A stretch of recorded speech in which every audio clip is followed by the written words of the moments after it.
Halo Sobat Entrepreneur, selamat datang kembali di channel YouTube saya. Pada kesempatan kali ini kita akan membuat video untuk merekomendasikan beberapa saham yang bisa teman-teman perhatikan dalam satu minggu ke depan. Namun sebelum kita sampai ke topik pembahasan, saya ingin ingatkan kembali kepada teman-teman semua, bagi teman-teman yang ingin bergabung bersama kita, trading bersama Mirai Aset Sekuritas, teman-teman boleh klik link yang akan kita sertakan di deskripsi.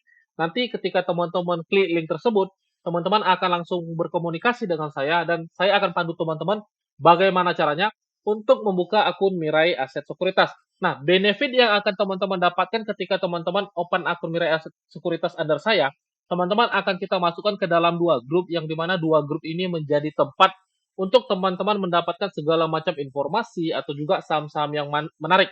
Jadi di sini kita sediakan dua grup yang dimana grup satu ini adalah grup satu arah seperti yang teman-teman perhatikan, hanya saya aja yang bisa men-sharing-kan segala macam informasi. Misalnya, entah itu saham up to date di dalam setiap minggu, atau berita-berita yang bisa teman-teman perhatikan, saya biasanya akan men-sharing di satu grup ini, teman-teman. Ini adalah grup satu arah yang hanya saya aja yang bisa men-sharekan segala macam informasi. Nah, ini ada grup dua arah. Jadi grup dua arah ini adalah tempat untuk kita bisa saling berkomunikasi, tempat kita bisa saling sharing, dan tempat untuk kita bisa saling chatting. Jadi bagi teman-teman yang ingin bergabung bersama kita, teman-teman boleh klik aja linknya untuk mendapatkan informasi lebih lanjut. Nah, kita akan forecasting terlebih dahulu untuk pergerakan indeks IHSG. Jadi di sini seperti yang teman-teman perhatikan, indeks IHSG kita berada di level harga 7.016 yang dimana ini merupakan area yang sangat bagus untuk pergerakan atau structure market IHSG kita ke depan. Nah, di sini teman-teman lihat di dalam minor trend IHSG ini sedang berada dalam tren yang bullish atau berada dalam sebuah pergerakan yang positif, teman-teman. Yang dimana gerakan minor trend ini akan membentuk sebuah secondary trend. Dan kita berharap di dalam kedepannya IHSG kita mampu berada dalam tren yang positif. Nah, kita perhatikan ini kita udah tandakan ada area merah yang dimana kemungkinan besar dalam satu minggu ke depan dia akan coba ngefill area merah yang kita tandakan ini, teman-teman. Jadi kita akan lihat apakah ketika IHSG kita kena area merah terjadi sebuah rejection atau terjadi sebuah breakout. Jadi kita menunggu sebuah konfirmasi akan seperti apa IHSG kita ke depannya. Tapi kalau teman-teman tanya kita sudah katakan bahkan dari video-video kita jauh hari, bahkan dari sebelum semester 2 masuk, bahkan belum kuartal 2 masuk, kita udah katakan bahwa IHSG ketika memasuki kuartal 3, 4 atau semester 2, IHSG itu akan bullish, teman-teman. Dan di tahun 2024, IHSG kita tuh akan strong bullish. Jadi dengan kondisi yang sekarang, coba teman-teman perhatikan sektor apa yang menarik, saham apa yang menarik. Jadi ketika di tahun 2024, teman-teman tuh punya saham yang memanuver IHSG kita berada dalam tren yang bullish, teman-teman. Jadi di satu sisi memang kita menyediakan saham-saham yang kita rekomendasikan untuk trading buy dalam waktu harian atau juga mingguan. Tapi di satu sisi, kita juga menyediakan saham-saham yang teman-teman wajib pegang di dalam jangka yang lebih panjang. Kenapa? Karena memang ada namanya saham berada dalam harga yang salah, teman-teman. Atau fair price-nya tidak di harga market pada saat ini. Dan itu saham-saham yang teman-teman wajib pegang. Jadi ketika memasuki di tahun 2024, kita yakin dan percaya saham yang memang kita pegang untuk plan jangka panjang, dia akan memanuver IHSG di kedepannya. Nah, pertanyaannya adalah, teman-teman punya nggak sahamnya? Jangan nanti teman-teman hanya masih fokus di saham-saham lapis 3. Itu sangat berbahaya. Ya, boleh-boleh aja teman-teman fokus di saham-saham lapis 3, tapi pertanyaannya adalah, apakah teman-teman mengerti bagaimana prospek saham-saham lapis 3 ke depannya seperti apa? Jangan nanti teman-teman masuk ke saham-saham lapis 3 oleh karena dipump atau didam oleh beberapa orang, teman-teman. Jangan nanti ketika IHSG bullish, tapi portofolio teman-teman justru menurun. Itu sangat disayangkan gitu. Nah, untuk satu minggu ke depan, kita masih punya forecasting untuk IHSG kita tuh bullish. Jadi kemungkinan besar sih dia akan mencoba masuk ke area merah yang kita tandakan, yaitu di level harga 7.082 sampai 7.126. Oke, nah kita akan langsung saja 5 saham yang kita rekomendasikan di video ini. Saham pertama itu ada PGEO. Nah, PGEO ini sendiri, teman-teman, kalau kita perhatikan dari dia listing, dia sudah membawa all time high, teman-teman perhatikan di sini ketika dia breakout, dia langsung rally dengan sangat signifikan dan kita tahu memang bursa karbon akan mulai rilis di tanggal 26 September ini. Kita nggak tahu apakah itu menjadi sebuah sentimen yang positif di kedepannya atau bagaimana. Karena kalau teman-teman lihat backtest seperti vaksin ketika Jokowi divaksin, justru eh, saham-saham vaksin jatuh, teman-teman. Justru saham-saham kesehatan semua sahamnya rontok. Nah, kita nggak tahu apakah nanti justru sahamnya rally atau tidak. Karena apa? Karena kalau secara sentimen dia positif, tapi kalau market bereaksi lain kita nggak tahu seperti apa. Nah, kalau kita bicara teknikal, PGEO ini menarik untuk teman-teman perhatikan, dan untuk bicara story ke depan juga PGEO ini menarik untuk teman-teman simak. Nah, sekarang kita melihat memang untuk PGEO kita menemukan sebuah momentum yang dimana momentum ini kita bisa entry untuk trading buy, teman-teman. Nah, kalau kita lihat juga secara valuasi, memang PGEO ini saat ini masih dibanderol lebih murah dibanding dengan saham brand yang akan IPO di awal bulan Oktober, teman-teman. Jadi kalau teman-teman perhatikan secara valuasi, contoh dari market kapitalisasinya, PGEO ini sebenarnya masih jauh lebih murah dibanding brand yang akan listing.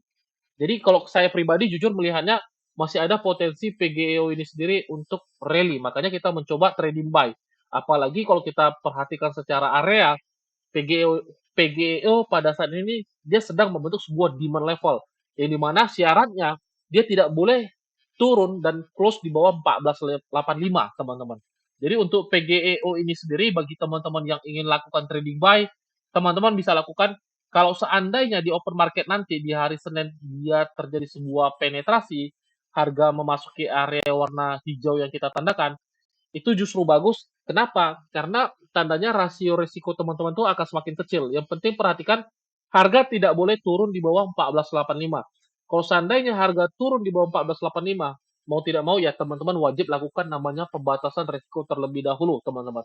Jadi kalau seandainya besok di open market di 1575 teman-teman mau langsung entry, saya lihat teman-teman bisa lakukan. Tapi kalau seandainya dikasih masuk lagi di area warna hijau, itu jauh lebih bagus karena secara rasio resiko akan semakin kecil gitu. Nah, untuk TP1 kita perhatikan areanya itu ada di 1780, yaitu ada sebesar 12,9% untuk gain yang bisa teman-teman lihat, dan TP2 kita ada di 1990. Oke, itu untuk PGEO. Saham kedua ada TKIM. Sebenarnya tadi kita ingin rekomendasikan saham Bank Danamon, teman-teman. Karena Bank Danamon ini secara struktur juga menarik. Jadi kalau seandainya teman-teman ingin entry di Bank Danamon juga teman-teman bisa lakukan. Karena secara valuasi saham ini masih sangat bagus dan secara MOS-nya juga rasionya itu kurang lebih sudah hampir 50%, teman-teman. Kalau teman-teman lihat margin of safety-nya juga udah hampir 50%. Jadi saham Bank Danamon ini sendiri menarik untuk teman-teman cermati. Kalau seandainya teman-teman ingin trading buy, juga bisa lakukan di sini jaga-jaga cut loss saja apabila harga turun di bawah 2.800. Kalau teman-teman lihat dari sisi volume, kita menemukan dari sejak tanggal 13 September volumenya sudah mengecil, tandanya distribusinya juga sudah mulai terbatas. Jadi kalau seandainya teman-teman ingin coba kolek saham Bank Danamon ini, ingin simpan di dalam portofolio, saya rasa saham ini menarik dan teman-teman juga ingin lakukan trading buy, teman-teman juga bisa lakukan karena rasio risiko juga kecil. Jadi tergantung teman-teman ingin memperlakukannya seperti apa. Kalau seandainya teman-teman ingin pegang dalam jangka waktu yang lebih panjang, saham ini juga menarik untuk teman-teman pegang, dan untuk teman-teman trading buy kan, saham ini juga menarik karena secara volume kita menemukan sebuah informasi distribusi sudah mulai terbatas. Jadi perhatikan untuk trading buy dan untuk investingnya kalau seandainya teman-teman ingin masuk di saham Bank Danamon ini. Nah, untuk trading buy kita masih lebih prepare ke Tekim. Kenapa? Karena saham ini masih lagi hype-hype-nya dengan momentum bullishnya. Kalau teman-teman lihat di sini dari sisi volume juga dia masih belum ada tanda-tanda sahamnya akan berhenti untuk naik. Jadi kita coba manfaatkan momentum yang ada saat ini. Yang penting ingat ketika teman-teman ingin trading di saham yang trending seperti ini, teman-teman wajib lakukan jaga-jaga dengan pembatasan resiko. Jadi kalau seandainya teman-teman ingin entry Tekim, perhatikan apabila harga turun di bawah 9.600, teman-teman wajib lakukan pembatasan resiko dan perhatikan, sorry, TP kita ada di 10.800 itu TP1, TP2 ada di 11.400, teman-teman. Jadi kalau seandainya teman-teman ingin entry, teman-teman lihat, perhatikan trading plan di saham Tekim. Nah, selanjutnya Excel.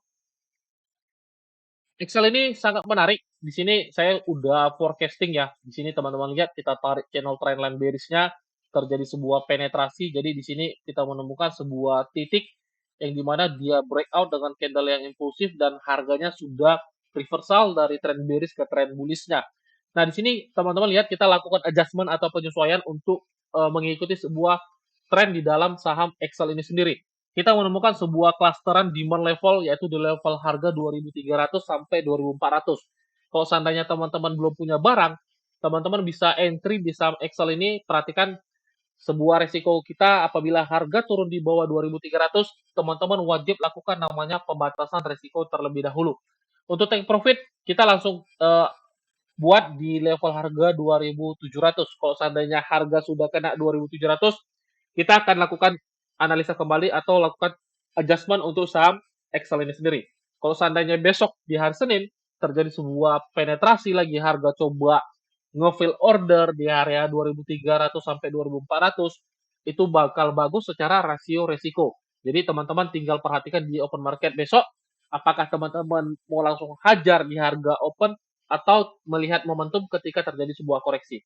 Oke, nah selanjutnya ada saham Pani. Untuk saham Pani sendiri, di sini teman-teman lihat sahamnya sangat impulsif. Kita perhatikan dari sisi volume juga masih sangat bagus untuk kita perhatikan. Nah, saham Pani ini sebenarnya di dalam sektor properti, dia kalau teman-teman lihat dari prospektus, dia belum berubah ya secara sektor. Karena saham Pani ini sendiri, dia IPO-nya itu tidak langsung public offering, tapi dia langsung backdoor listing, teman-teman. Jadi, kalau ke depannya saham Pani ini teman-teman perhatikan masih terjadi sebuah rai isu, itu menjadi sebuah hal yang wajar. Yang paling penting perhatikan kalau seandainya nanti di ke depan hari dia lakukan rai isu ketiga, keempat, lihat untuk apa modal yang akan mereka gunakan. Nah, sekarang kalau teman-teman lihat, Pani sudah mendapat restu di tanggal 19 atau 20, saya lupa, di pertengahan September kemarin, mereka melakukan RUPS, dan hasilnya adalah mendapat sebuah restu untuk melakukan namanya rai isu. Kalau saya tidak salah di bulan November nanti, di awal November, kumdet untuk rai isunya, dan saya lihat sih secara teknikal saham ini masih menarik untuk teman-teman perhatikan. Nah, ini teman-teman lihat sejak tanggal 15 September, kita tandakan dulu. Di sini teman-teman lihat sejak tanggal 15 September sampai dengan tanggal 24 September, harganya tidak membuat lower low baru, teman-teman. Dia tidak membuat new low baru, jadi kita menandakan bahwa atau mengasumsikan bahwa di area hijau ini ada buyer yang standby. Yang dimana ketika harga memasuki area 4.000 sampai 4.120, ada sebuah buyer yang selalu standby untuk mengakumulasi saham ini. Jadi kita menyimpulkan bahwa area hijau adalah area demand level. Nah, sekarang kalau seandainya besok teman-teman mau entry di harga 4180, teman-teman juga saya lihat masih bisa untuk entry. Kenapa? Karena secara rasio resiko masih sekitar 5%, teman-teman. Tapi kalau seandainya di open market besok dia masih dikasih kesempatan memasuki area hijau, itu bisa menjadi sebuah momentum yang pas untuk teman-teman coba entry di saham Pani. Karena apa? Karena seperti yang saya sampaikan di sebelumnya, area hijau adalah area yang kita tandakan menjadi sebuah area demand level. Kenapa? Karena sejak 15 September sampai sekarang, saham ini tidak membuat titik terendah terbaru, yang dimana ketika harga memasuki area 4.000 sampai 4.120, selalu ada buyer yang standby untuk mengakumulasi sahamnya. Sehingga kita mengambil sebuah asumsi, area tersebut merupakan area demand level kita, teman-teman. Jadi kalau seandainya teman-teman mau entry, area hijau adalah area yang tepat untuk teman-teman entry. Tapi kalau seandainya di open market teman-teman mau hajar juga, saya rasa masih oke. Karena apa? Risikonya masih sekitar 5,5%. Yang paling penting teman-teman harus perhatikan ketika harga turun di bawah 4.000, ya mau nggak mau kita wajib lakukan pembatasan risiko terlebih dahulu, teman-teman. Karena apapun ceritanya, yang namanya kita trading, yang namanya juga kita berdagang, kita harus siap rugi jual. Kenapa? Karena seorang pedagang misalnya di dalam dunia nyata pun, teman-teman, ketika dia salah membeli barang, ya mau nggak mau dia harus jual barang dengan rugi. Misalnya, saya seorang pedagang mobil second. Ketika saya mau beli mobil second, saya akan cek ini mobil dulu kondisinya, apakah kondisinya bagus atau tidak. Ketika saya cek mobilnya bagus, saya beli, misalnya harganya 100 juta. Ternyata ketika saya beli, saya nggak cek kondisi mesinnya. Ternyata kondisi mesinnya rusak. Jadi apa yang harus saya lakukan? Mau tidak mau, ya kita harus jual rugi. Daripada kita biarkan justru harganya akan semakin turun. Nah, sama seperti di market saham, teman-teman. Teman-teman harus memperlakukannya seperti itu. Ketika analisa kita salah, mau nggak mau kita wajib jual rugi. Yang paling penting adalah bagaimana teman-teman bisa memanage sebuah resiko dan di ke depan harinya teman-teman bisa survive di saham yang ketika teman-teman pilih gitu. Oke. Nah, saham terakhir ada Indi. Indi ini sebenarnya kalau kita lihat secara isu, saya nggak tahu kebenarannya benar atau tidak, tapi ada yang mengatakan bahwa Indi ini salah satu sektor yang diuntungkan juga ketika terjadi bursa karbon, teman-teman. Jadi kita akan tunggu nanti ke depannya seperti apa. Yang paling penting kalau kita lihat secara teknikal dan dari segi sisi volume, average volumenya sudah mulai ada peningkatan kalau teman-teman perhatikan di sini. Nah, sekarang kalau kita lihat secara teknikal, tren saham Indi ini menarik kalau kita lihat dari sejak tanggal 31 Mei. Nah, di sini terjadi sebuah swing, teman-teman perhatikan di sini terjadi sebuah swing yang dimana swing ini teman-teman bisa jadikan momentum untuk entry. Yang paling penting, harga tidak boleh turun di bawah 2180. Kalau seandainya harga turun di bawah 2180, mau tidak mau kita lakukan pembatasan resiko terlebih dahulu, teman-teman. Yang paling penting ketika teman-teman entry, lakukan trading plan, ukur sesuai resikonya, baru teman-teman entry.